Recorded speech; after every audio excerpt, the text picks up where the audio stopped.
রিতার খুঁটিনাটির আমি রিতা তোমাদের কাছে একটি নতুন ব্লগ নিয়ে চলে এলাম। আশা করি তোমরা ভালো আছো, সুস্থ আছো।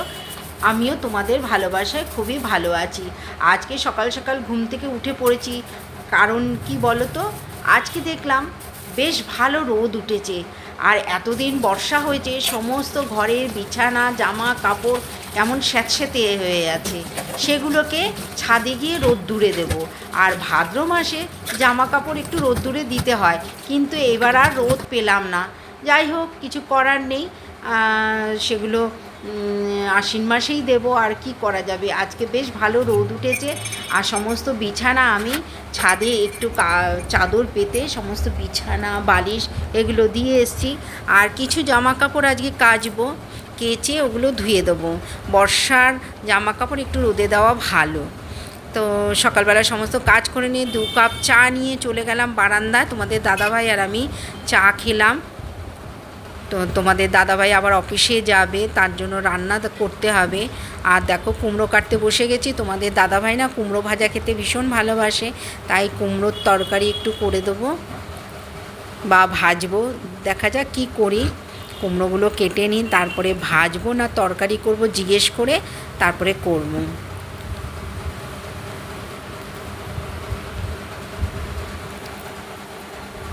এবার কিছু কাপড় জামাও দেখো বারান্দায় দিয়েছি আমি, কম্বল টম্বলগুলো বারান্দায় দিয়েছি।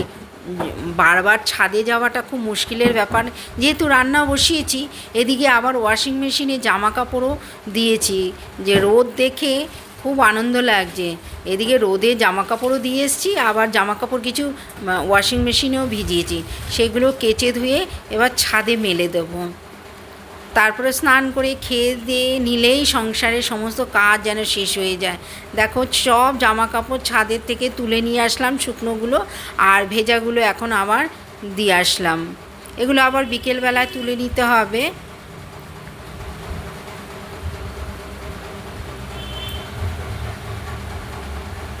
এবার স্নান করে নেব, নিয়েই তারপরে খাবো।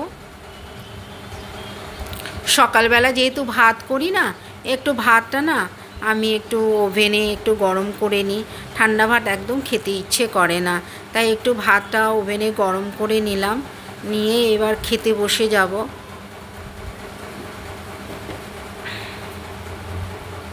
বেশ বেলা হয়েছে, তোমরাও যদি না খেয়ে থাকো, খাওয়া শুরু করে দাও আমার সঙ্গে।